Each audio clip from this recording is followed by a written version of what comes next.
Circumcision prevents self-abuse. Circumcision began in the United States in the late 1860s as a method of preventing masturbation. It's cleaner and healthier, isn't it? The hygiene issue is hysterical to me. It goes something like this. This is dirty, so let's cut it off. In Thai, Naktin. Are these physicians acting as modern-day witch doctors? I don't know that they took an oath to serve as agents for a social custom. You don't want him to feel different from all the other boys, do you? I went to the big American cop-out, well, I want my sons to look alike. But if I had any inkling of what I know now about it, there's no way they could have done that. Don't worry, it won't hurt him a bit.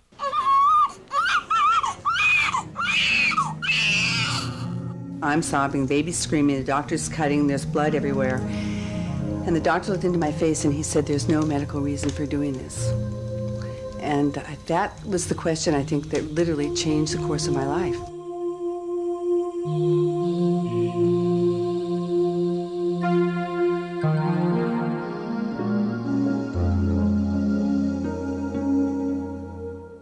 During the past century, medical and social fears about intact male genitalia have surfaced among a few Western nations.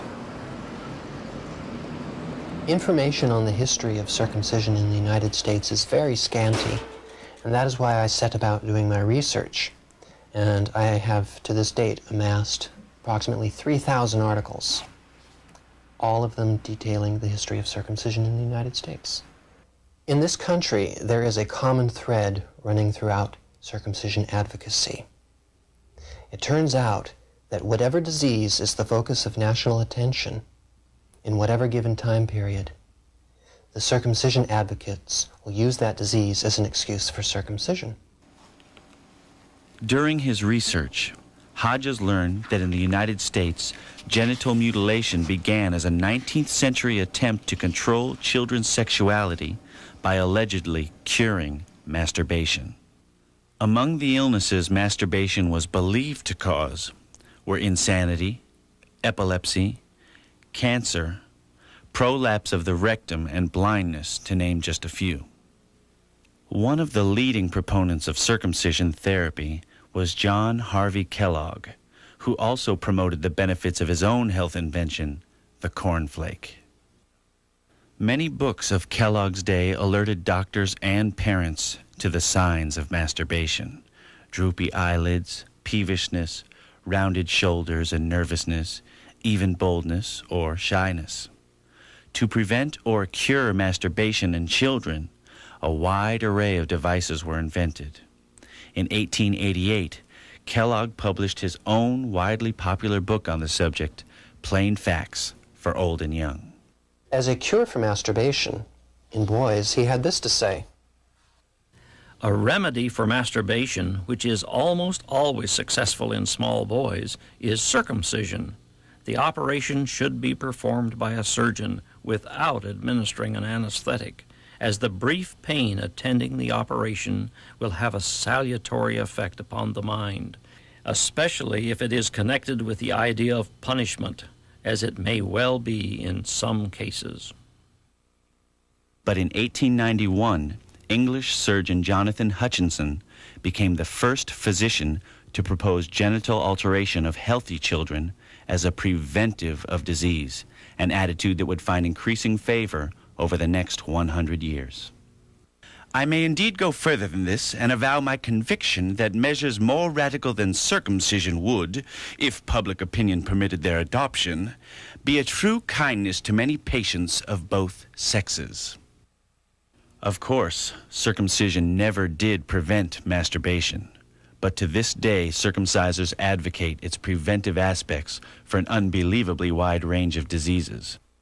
In the 1940s, when venereal disease was the focus of national attention, the circumcision advocates said that circumcision would prevent and cure venereal disease. In the 1950s and 60s, when cancer was the great fear of the American public, naturally, circumcision was used as a cure and a preventative for cancer.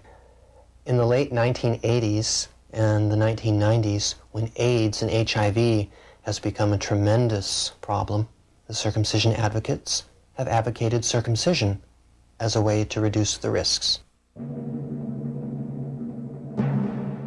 The U.S. military had a tremendous effect on the circumcision rates in this country. During World War I and World War II, the Army kept very detailed statistics on venereal disease. Venereal disease was considered a grave problem because it kept men in the hospitals rather than on the battlefront.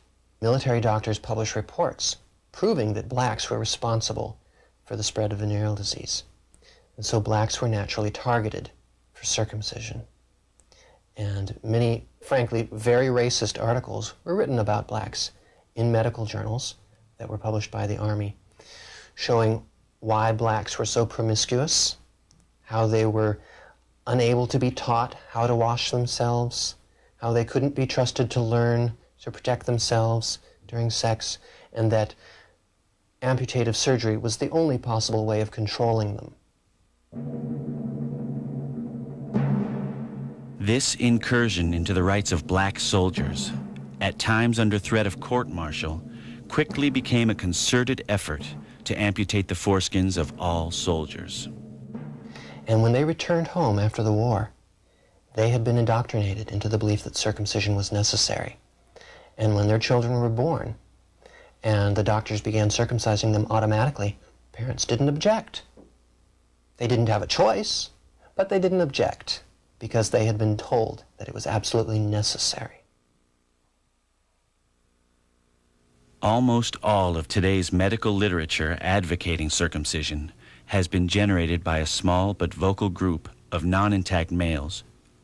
Could these obsessive efforts to scientifically prove foreskin pathology also be an unconscious attempt to rationalize their own mutilation or to validate cultural beliefs?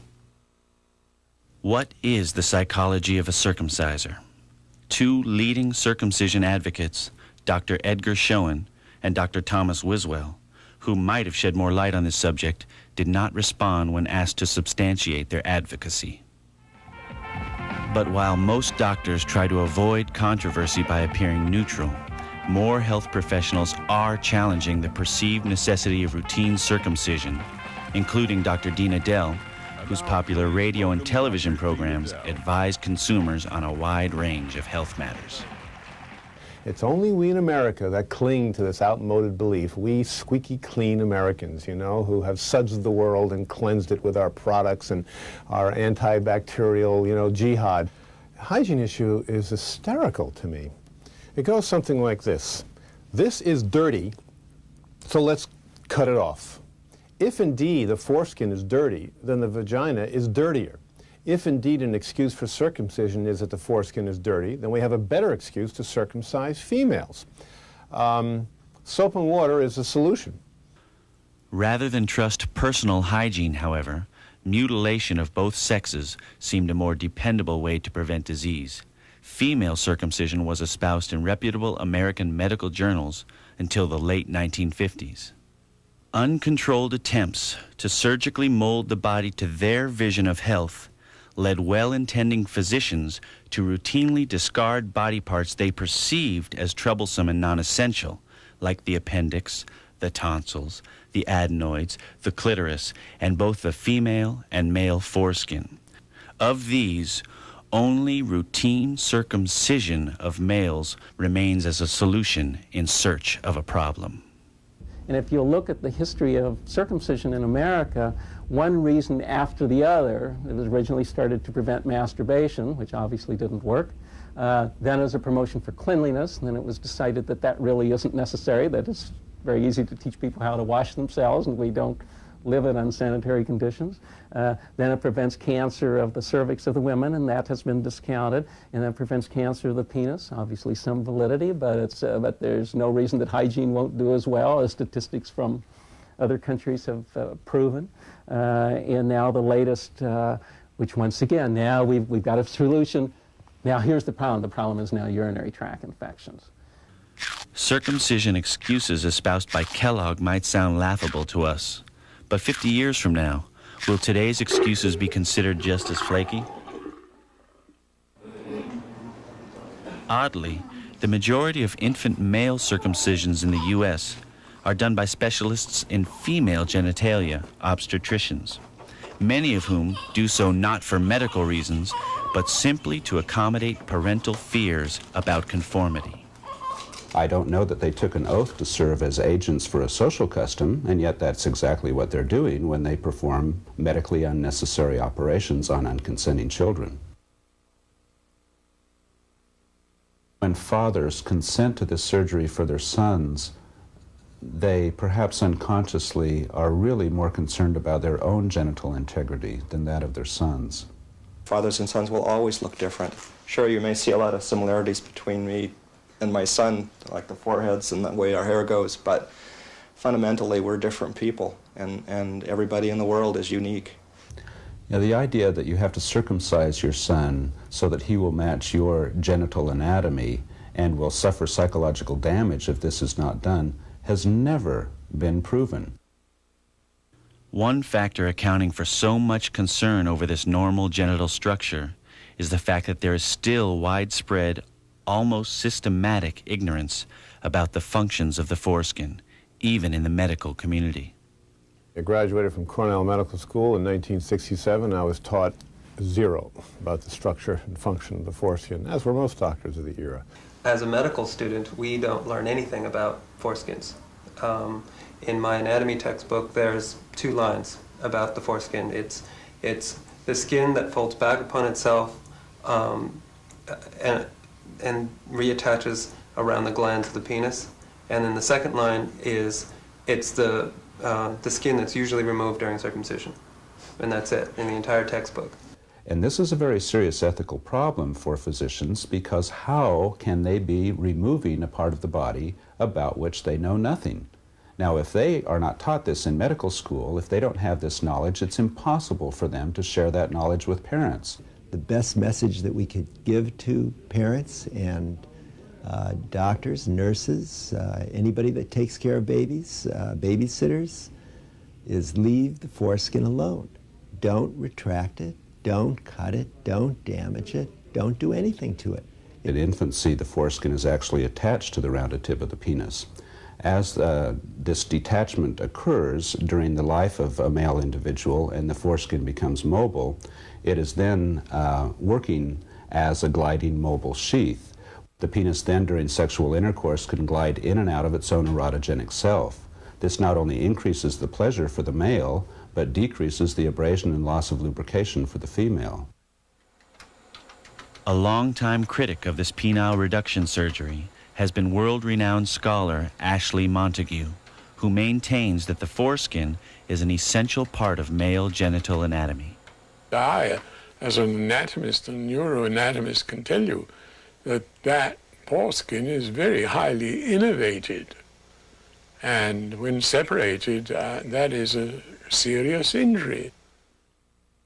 Montague described a piece of normal skin the size of a quarter as having more than 12 feet of nerves and over 50 nerve endings. Recent preliminary research into foreskin structure finds it to be more densely nerve-laden than any other part of the penis.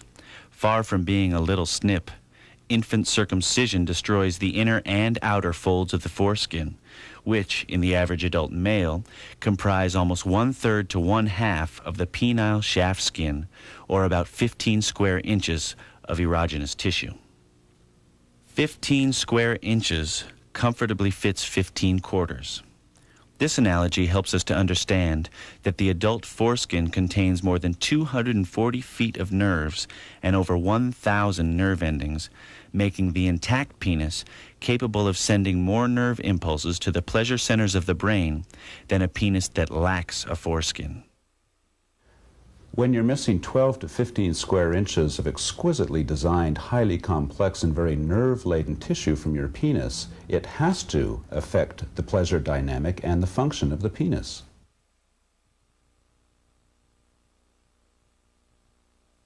Some parents have very strong beliefs that their babies should be circumcised. Either this is from social or cultural or things they've heard. Rarely are they informed enough to know that they are damaging their babies by circumcising them.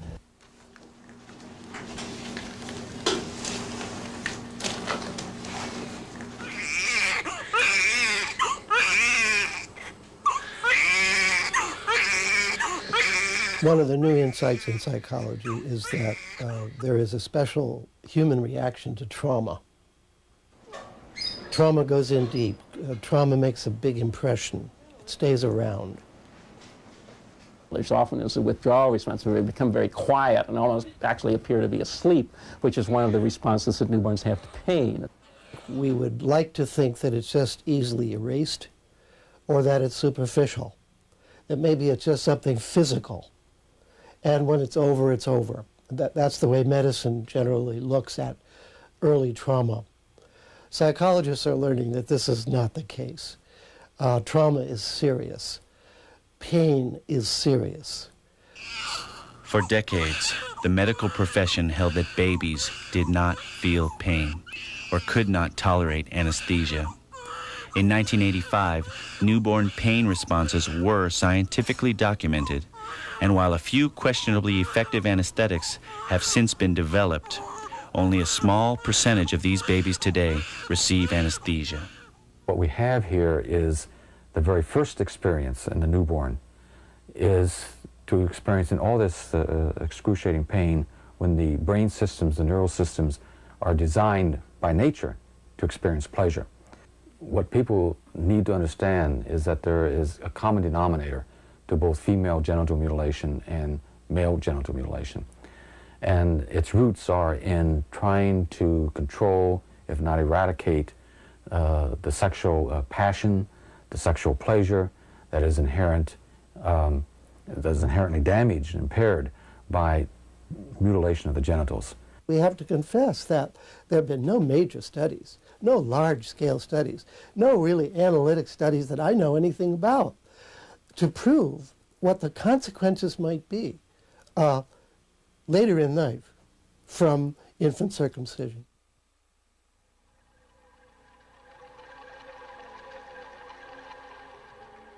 Boys constitute 84% of all sexual mutilations in the world, 5 males for every female victim. In almost all cultures where female mutilation occurs, male mutilation is also widespread. Well, internationally, the places I've gone in Europe, most people don't even conceive of the idea that genital mutilations of boys goes on in the United States. When they're told that it does, that approximately 60% of the baby boys born here are circumcised, they're shocked because Europeans generally consider male genital mutilation in the same category as female genital mutilation, an attack by some superstitious individual with a knife on the genitals of young children. I know that's cut is cut. It doesn't matter how you slice it or how you cut it. Cut is cut. Pain is pain. It's just because of my own mutilation, my own pain. I felt that way. I said, the boy's cut is cut too. Criticism of male genital mutilation in the U.S. predates our recent concerns about female genital mutilation. Ethiopian-born survivor Mimi Ramsey acknowledges that the common violation is not just physical integrity, but body ownership and self-determination. She questions the defense that it is done with the best of intentions. How can that be love? Love is, you love the person without cutting. I don't understand it. I fail to understand that part still. In her book, Prisoners of Ritual, cross-cultural sexologist and award-winning author Honey Lightfoot Klein discusses what she and other professionals have discovered about the psychosexual effects of genital mutilation. The area from which orgasm is elicited in the body can vary, and the mind can move it around. If one area is destroyed, it moves it to another one. Male and female genital organs evolve from the same embryologic tissues. The male glands and the female clitoris are designed by nature as internal structures, each protected by folds of specialized skin. Amputating these protective folds externalizes the glands and the clitoris, leaving them exposed to lifelong damaging effects of an abrasive environment. When this kind of damage occurs in infancy, could it explain why the non-intact male generally remains unaware of his loss until much later in life? He's done what everyone who is damaged has to do, which is to compensate and move, the mind moves it to another area.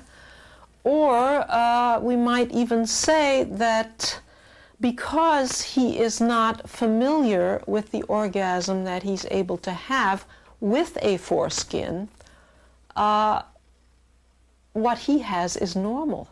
For a man in this culture to say my penis is not normal or my penis has some kind of deformity, takes a great deal of strength of character. So not every man is going to do it. I'll tell you what amazes me most about it, that it's been a women's movement. It's been a mother's movement, that men haven't spoke out. That has shocked me. In 1992, a body image survey by the men's magazine Journeyman discovered that 78% of respondents with a foreskin were happy to be intact, while 20% of non-intact respondents were dissatisfied with their lack of a foreskin. A preliminary poll of over 300 non-intact men in 1993 by the organization No Harm may explain this dissatisfaction. Their report revealed a wide range of physical, sexual, and psychological damage to men circumcised in infancy. When I think about it with outrage. Violation, mutilation. Does not fully erect or erects with a bend. Loss of the moving parts of the normal penis. Deep psychological trauma. Sexual dysfunction. Progressive sensitivity loss. Pitting and scarring of the glands that can last a lifetime. Damaged goods. And that it provides me with no benefits whatsoever.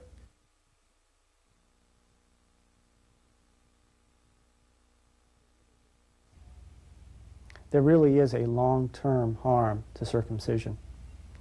Aside from the initial trauma. Anesthesia does not solve the fundamental problem of infant circumcision, because all anesthesia does is it masks the pain. Unfortunately, anesthesia will never mask the mutilation. That will always be there. Many men don't know and don't want to know that they've been scarred, that they've been desensitized, that there may be other complications in their sex life. Many men wrote in to say that they had to resort to prolonged, exaggerated thrusting in order to achieve enough stimulation to reach orgasm. And this not only impacted them in terms of their sexual experience, in terms of abrasion and bleeding, but also in many cases their female partners. And it resulted in abrasion and bleeding and lack of lubrication for their wives or girlfriends. It took me a long time, even after I knew about the real dangers and harm involved with circumcision, before I could fill out the harm documentation form. I procrastinated, I put it off, I filed it away, I did everything but think about my own harm. The reason that we find men coming out in larger numbers now about long-term adverse outcomes from infant circumcision is because when you look at the demographics of how infant circumcision was performed in this country, it just about reached its zenith in that period between 1940 and 1960. That would place men born during those years at the age grouping right now in 1995 between age 35 and 55. So you have the largest pool of circumcised men probably in history in any one location here in the United States. And these men are beginning to report this type of harm because that harm is showing up in record numbers. I am angry about my own circumcision, but that was a long time ago in my mind.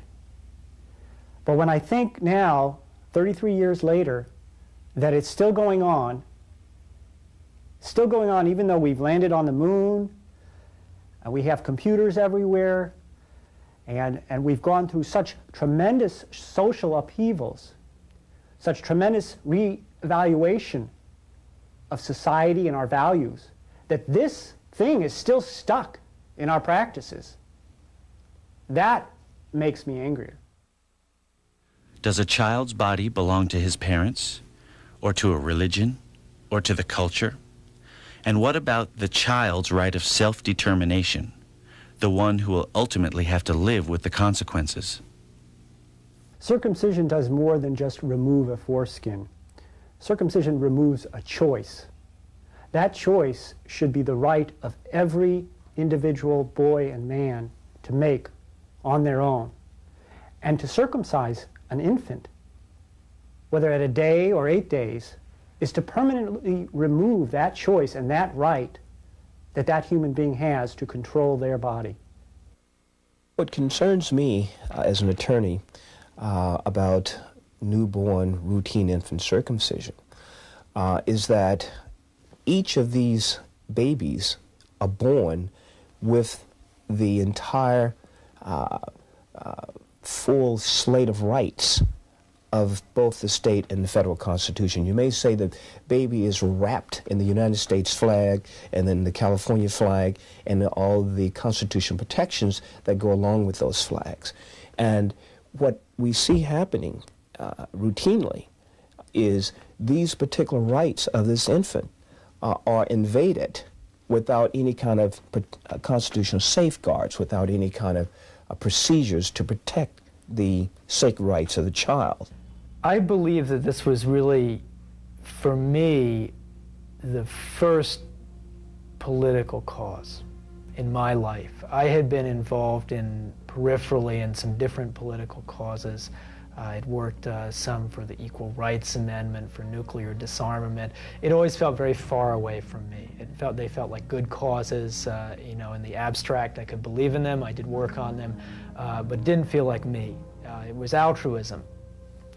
And this was something that was very me. It really politicized me. And I think it also opened me up to realize that if this had been done to me, then this culture can do so many things to so many people. And you really have to look behind whatever you're told is for your own good and whatever you're told is right. And really question it, not take it on for face value.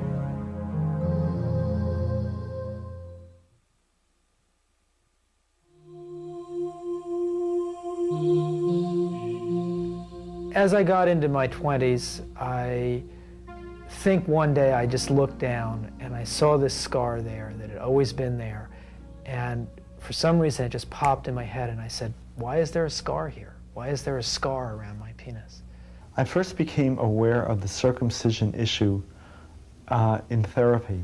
I went to a workshop where a man was being worked with on his circumcision, and I found a very visceral reaction to what was happening there that I wound up working on in my own healing. As I did the research, I got more angry and more upset as the rationale that my mother had originally given me when I was 5 years old and that everyone had given me and that the culture gives us started to slip away. You know, when I didn't have that reason anymore to feel like this was done for my own good. I know that the most painful part of my life was the whole circumcision experience. First, the complete lack of information, much less decision-making that I had on a major thing that was happening to my body. Secondly, how we in this culture in general, especially, do not regard the wishes and needs of young people, babies in particular, very much.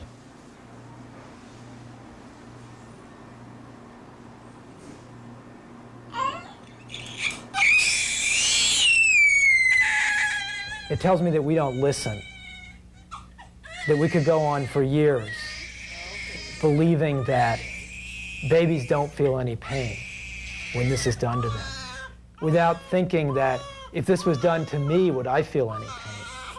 Why is a baby different? Doctors were telling this to parents. Doctors who did it, who had seen it done, who had seen the baby screaming, were telling parents this.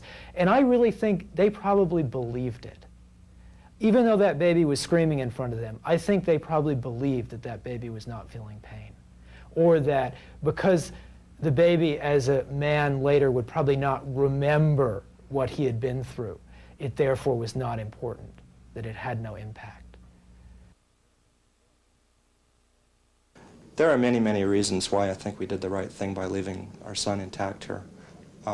First of all, he didn't get the psychological trauma that I got that ruined a substantial portion of my childhood.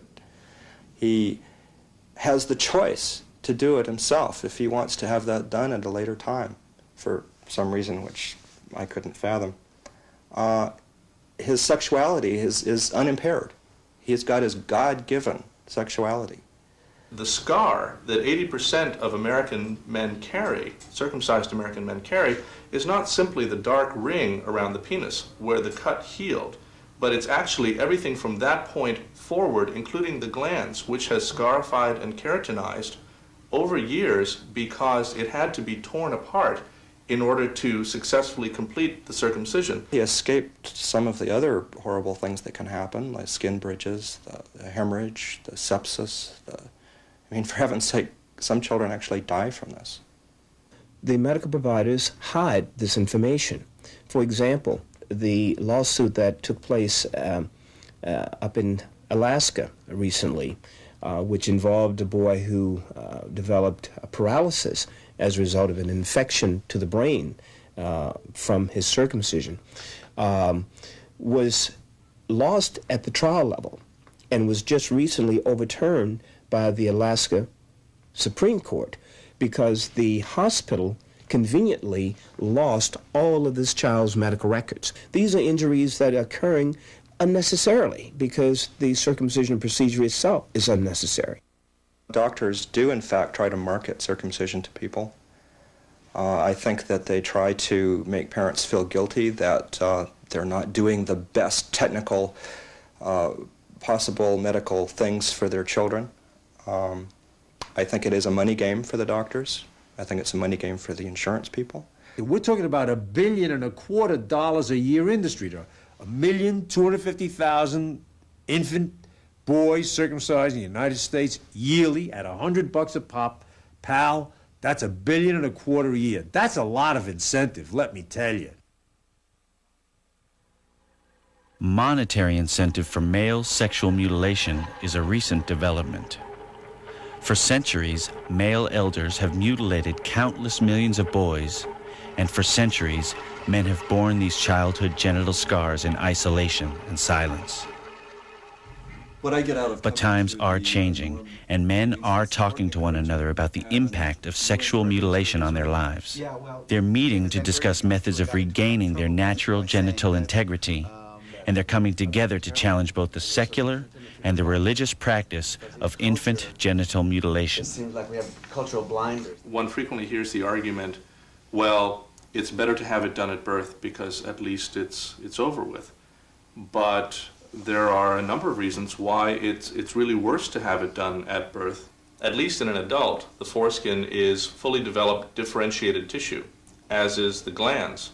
But for an infant, with the membrane that binds the foreskin and the glands together at birth in the normal infant, the synechia, that needs to be torn. Just the fact that you need to tear this tissue off of an infant, this undeveloped tissue, in order to cut it, that should tell any reasonable person that this is obviously an operation that should not be performed. Circumcision became an issue for me about 5 years ago, and prior to that I had the same attitude as anyone else. It was subject for jokes, nothing else, and I barely knew what it was.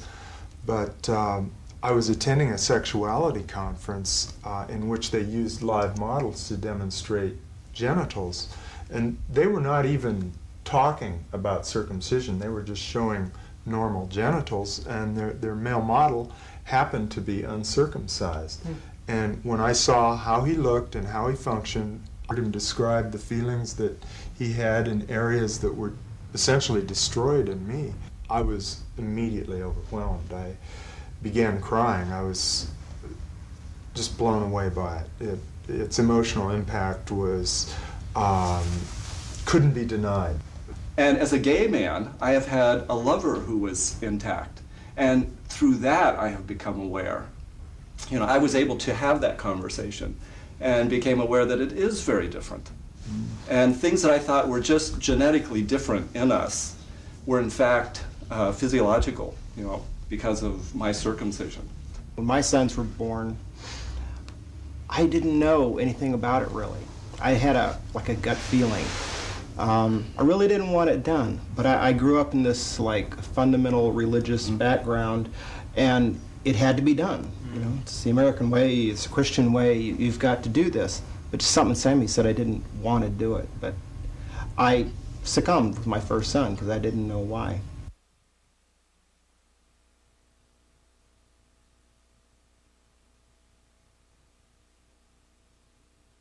You just have to cut. Wounding the sexual organs of male infants is increasingly being questioned not only by the general public, but by many in the Jewish community as well. This is my son, and this is a life that I cherish, and I'm not even going to cut him for God. So what do you think God's response would have been to that? I think that God would have said, "Good, you passed the test." I agree with you. Miriam Pollack has spent over 20 years as a Jewish educator. As a mother of 2 sons, she witnessed the amputation of their foreskins in the traditional Jewish ceremony, or bris. Those experiences have led her to re-examine the bris ritual. What does it mean when we take a knife to a child's genitals, and where does that come from inside of our culture and inside of our psyches? And I've had to ask these questions even though, or because I chose to circumcise my boys, as thinking this was the only way to bring them into this faith and people that I love and am very connected to.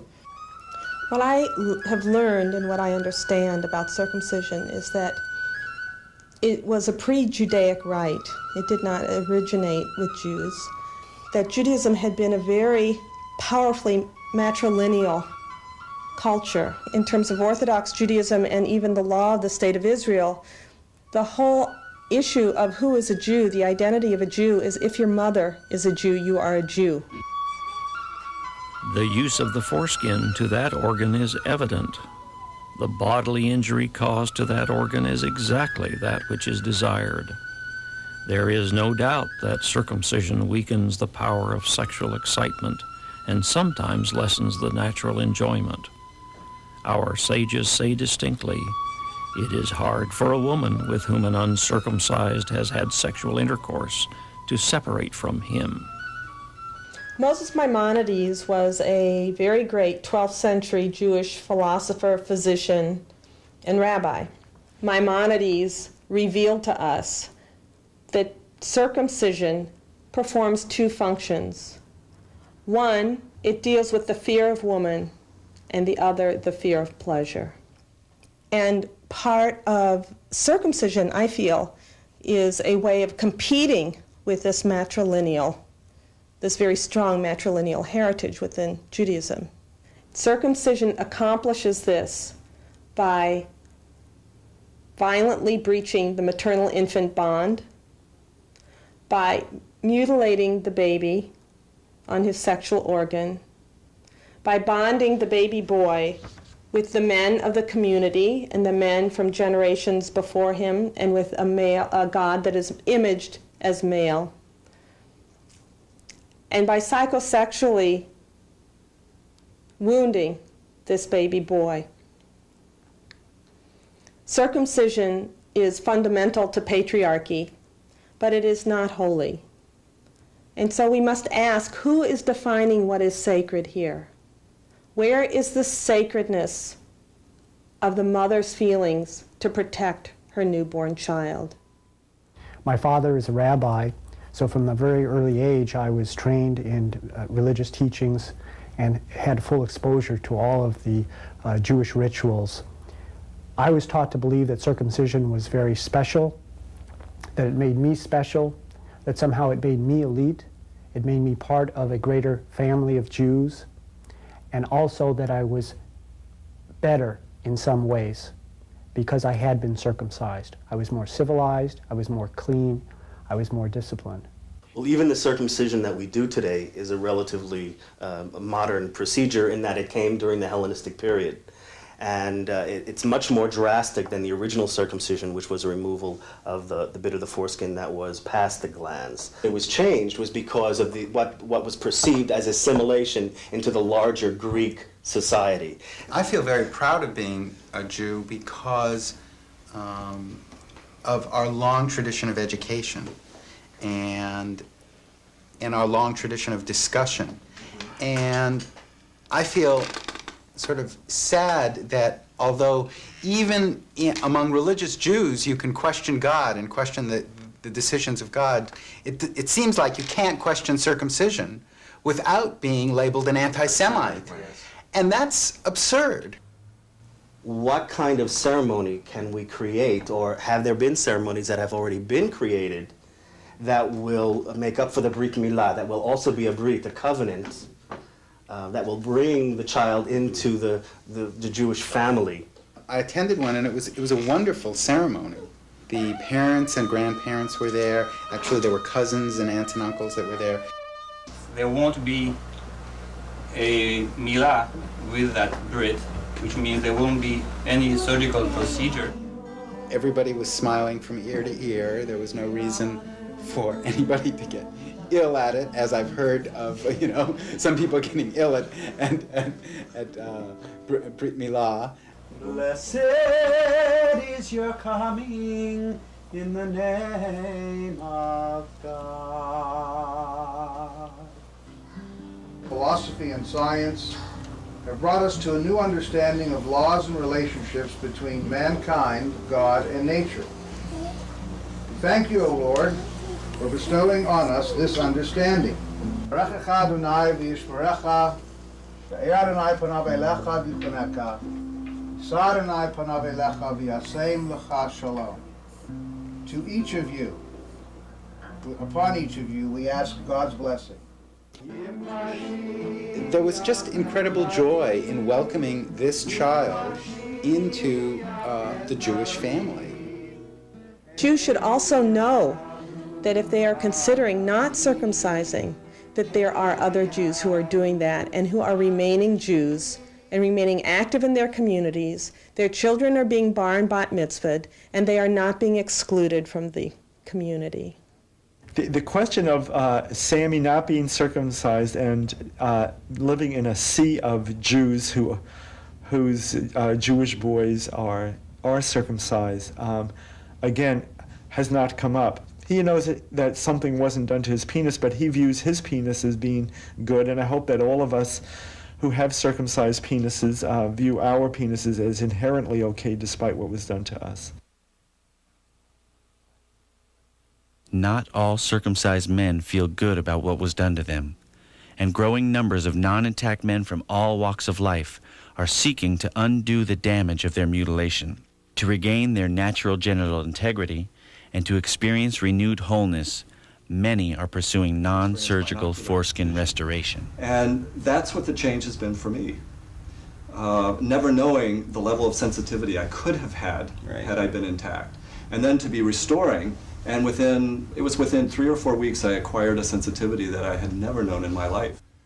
In 1990, the National Organization of Restoring Men, NORM, was founded to provide men with the necessary technical and moral support for reclaiming their bodies. I come to the groups so that I can find some support. I mean, it's hard to be out there alone dealing with the issue of someone thinks it's a kooky idea, and it's a real relief to find other men who understand and share the same feelings. What I get out of coming to the NORM meetings is support and encouragement and new information. And we're kind of like pioneers, all of us. And each of us have something to contribute as we're experimenting. Jim Bigelow is the author of The Joy of Uncircumcising, a scholarly work dealing with the history and the methods of uncircumcision. His book sheds light on the motivations of men seeking to take back their body from the circumciser.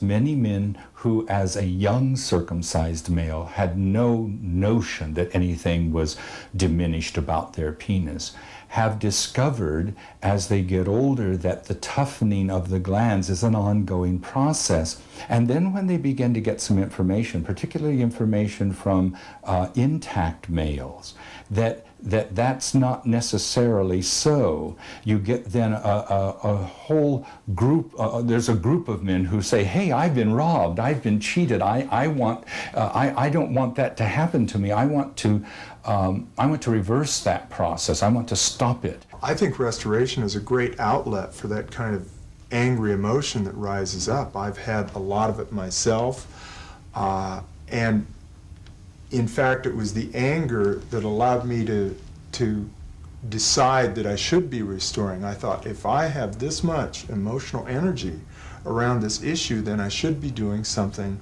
to try to correct the situation. And restoration gives me the sense that I am doing that. Yeah, there's a sense of empowerment, isn't there? Yeah. In reclaiming that part that they've taken from us. Yeah. Then there are an increasing number of men who feel that their rights were violated. I mean, the whole concept that as an infant someone made this choice about your body and that you didn't have any say in the matter is a concept that is, I think, enraging an increasing number of men. Once the male discovers that he has some injury from the circumcision, for example, just the fact that he's missing a foreskin, and that lack of a foreskin has caused, let's say, decreased sensitivity, and he can relate that to some kind of sexual dysfunction or some kind of emotional problem, then he can verify that through a mental health provider. Then he will have 1 year from the date of the discovery of that injury to bring a lawsuit. Men who are just turning 18, they will have until their 19th birthday, 1 year from the date of the age of majority, to bring a lawsuit on the basis of, say, lack of informed consent. Once the public understands and knows that these routine infant circumcisions are causing the kinds of injuries that we know about, people will, I believe, storm the hospitals and demand that this particular procedure stops.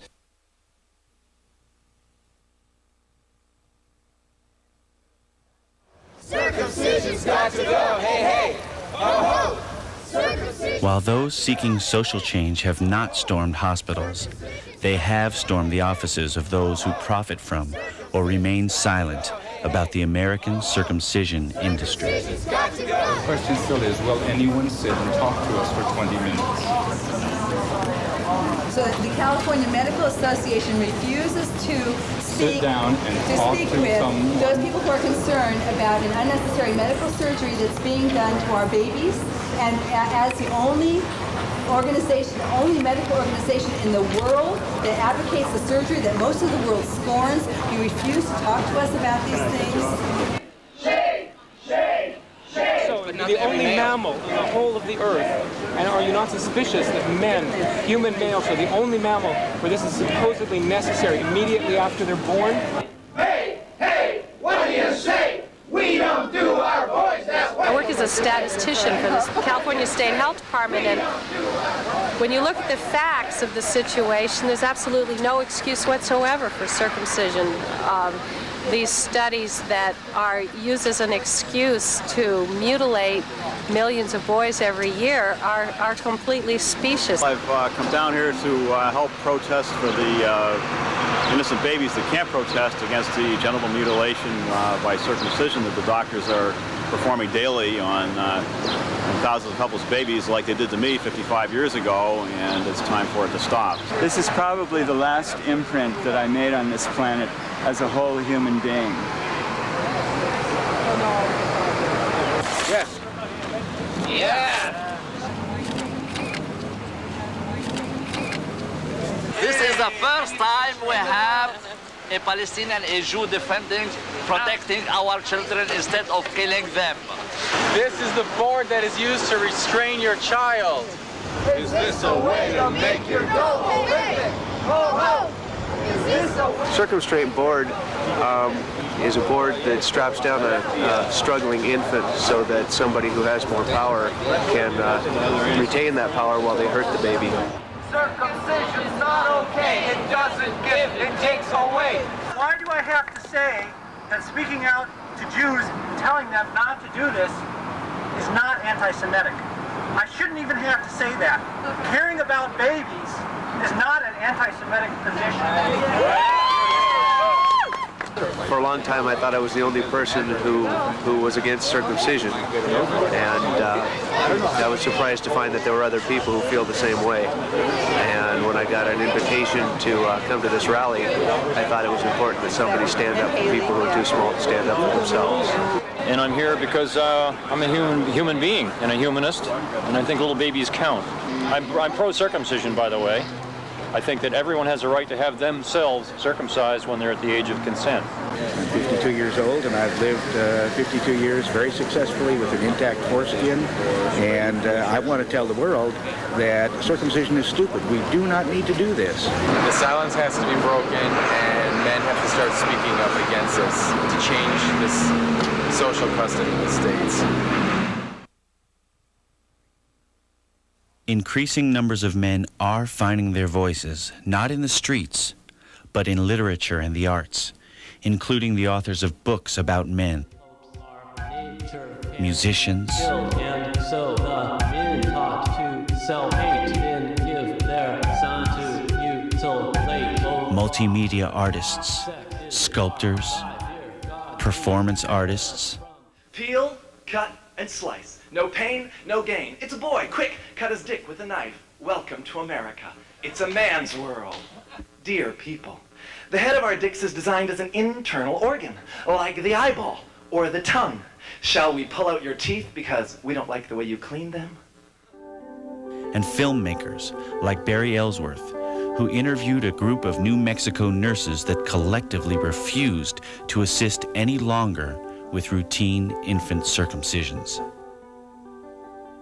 What had they seen behind the closed doors of the circumcision room?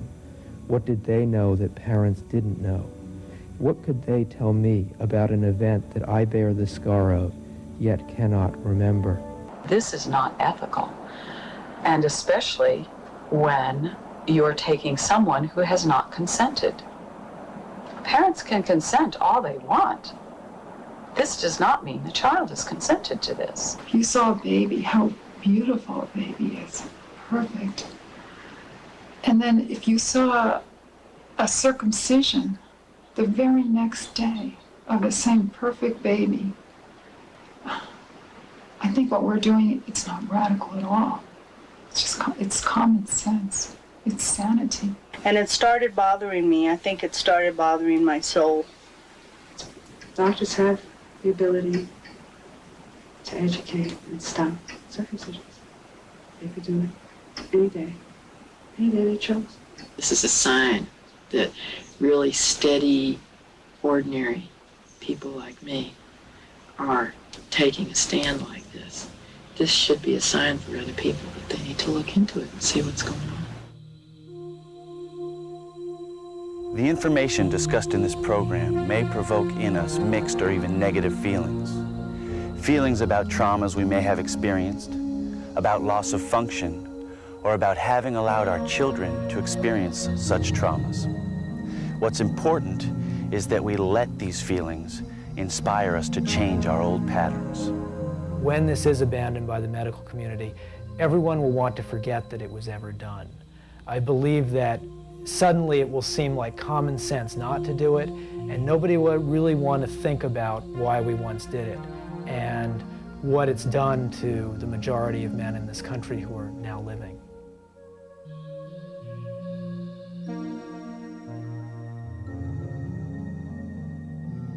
Ethically speaking, a child has a right to have its body left intact by meddling adults and doctors who think they're improving on God's design. Whatever you believe, whether you believe in nature or God, You got to ask the question, why is the foreskin there? Circumcision is not holier than God, and there is a lot to be questioned when we take a knife to the genitals of our newborn baby boys. Circumcision is a violation of human rights. It's the violation of the human right to an intact body. A child's right to make a decision about healthy, normal body parts and the function of his reproductive organs is of compelling interest over the parental right to determine if and when a child is circumcised. This thing is cruel. We torture our children for so many years, for 2,000 years. Enough is enough.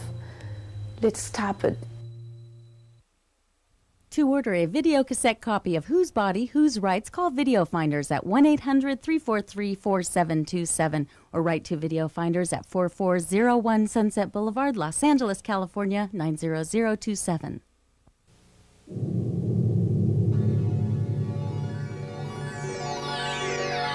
For more information on this subject, contact NoCirc at Post Office Box 2512, San Anselmo, California, 94979.